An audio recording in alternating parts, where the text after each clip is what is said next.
One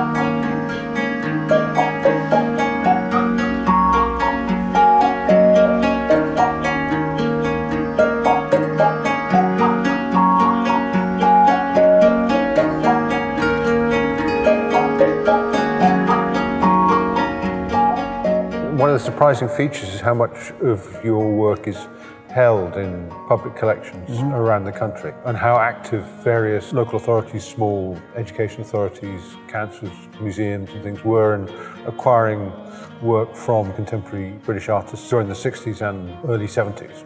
And of course there's all the things that you kept as well, which meant that there was a considerable quantity to choose from of things that I was very interested to look at. But I was surprised that you included work that was so early. Really student work, and some of those things made when I was still at the Slade. Columns came at the end of a sequence of work in my last year as a student. I think that's about all that remains of that. There may be one or two plaster things that remain of that sequence of work that, when looked at in retrospect in the slides that I still have, shows me very clearly working my way away from a figurative image, which was actually not easy for me to do. I mean, it seemed that you could just, one would think one could just abandon a figurative reference and move directly. I couldn't. It was actually quite difficult and slow. And the work that I made now, when I look at it, seems to kind of begins with the two figures doing something related to the very first sculpture I made, the carving of two figures. But then the image kind of goes through a sequence of where it becomes a kind of insect, and then it becomes a kind of vegetable form, and then it becomes something much more abstract. And finally, the big break is where it references something, I think, mechanical, you know, and then I get to something much more purely abstract, which are those columns. There were a lot of white reliefs that were all geometric, and then at some point I introduced a curved edge into the white reliefs, and then a curved surface into the white reliefs, and then I went away from the curved surface, which might have connected with the cones in some way.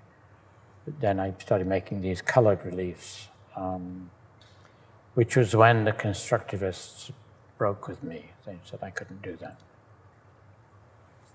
Couldn't use the curved edge, and I couldn't use the color. But I liked the way the color... You were expelled. Yeah, yeah. But I liked the way the color, you know, appears as a different color where it, you know, moves against the light.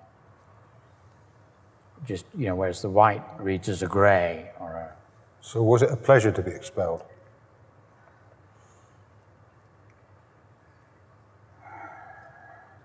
It was mixed.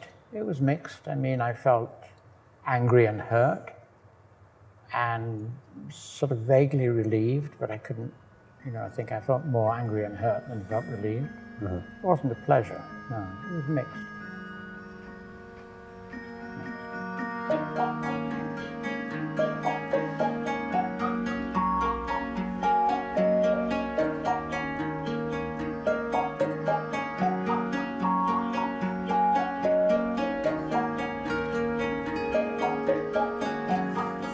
I mean, I think I had begun to feel that whole constructivist, you know, kind of realm that I had touched upon and that had been important to me as a way of thinking about what I was doing when I was no longer, you know, working with, you know, a reference of something out there, a figure or something else. You know, it enabled me to kind of have some kind of position and think about what I was doing. But I think it began to feel like a sort of straitjacket in some way. If you look back at the work of the previous generation, people like Lynn Chadwick, Kenneth Armitage, that generation, people who came immediately after the war and after Henry Moore, all of that work now, to me, looks very kind of compromised. They want their cake and they want to eat it. They want to be abstract, but they don't want to give up, you know, the world of the figure. And it feels very compromised to me, that most of that work. I mean, you find a good piece here and there, but as a body of work, it feels very uncomfortable. It was an important issue for me, you know, to not get bogged down in that. You know, so it was necessary to find a clear way. Once I decided that I couldn't continue making a figure, you know, it was important to find a way to do something else, and it wasn't easy. The plywood ones seem a bit like a kind of knitting. You get this kind of fantastic carpet thing that there comes an issue at the edge as to where they stop. Sometimes the decision might well have just been the size of the floor, the size of the available studio space. What were the points where does the thing end?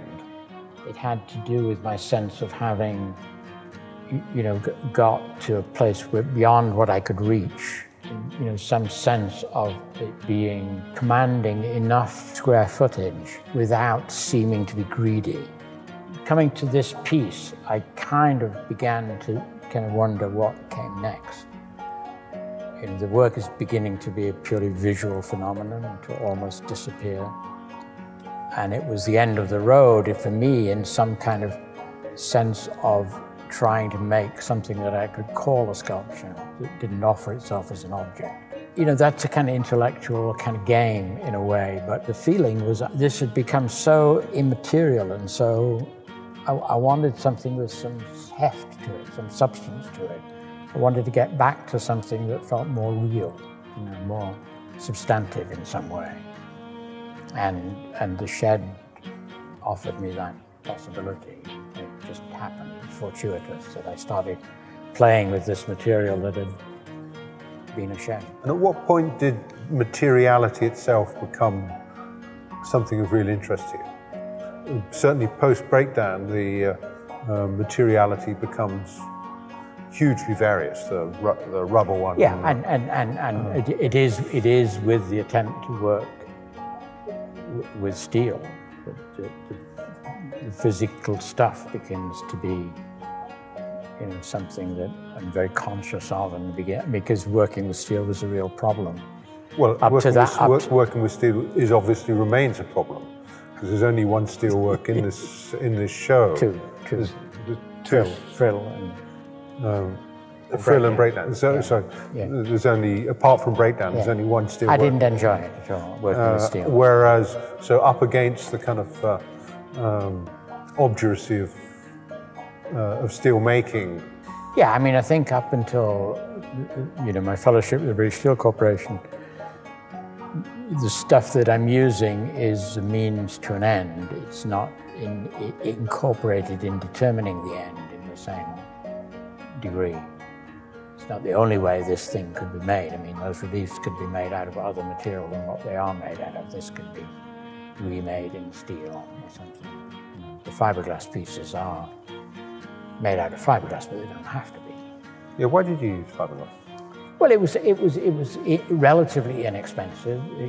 You could make quite large things that were light and maneuverable, you know, relatively inexpensively.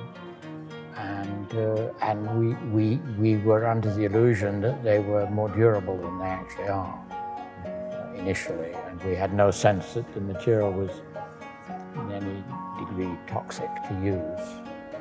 So it seemed, you know, it seemed to be a kind of great gift in a way to have this new material that could be, you could make almost anything now.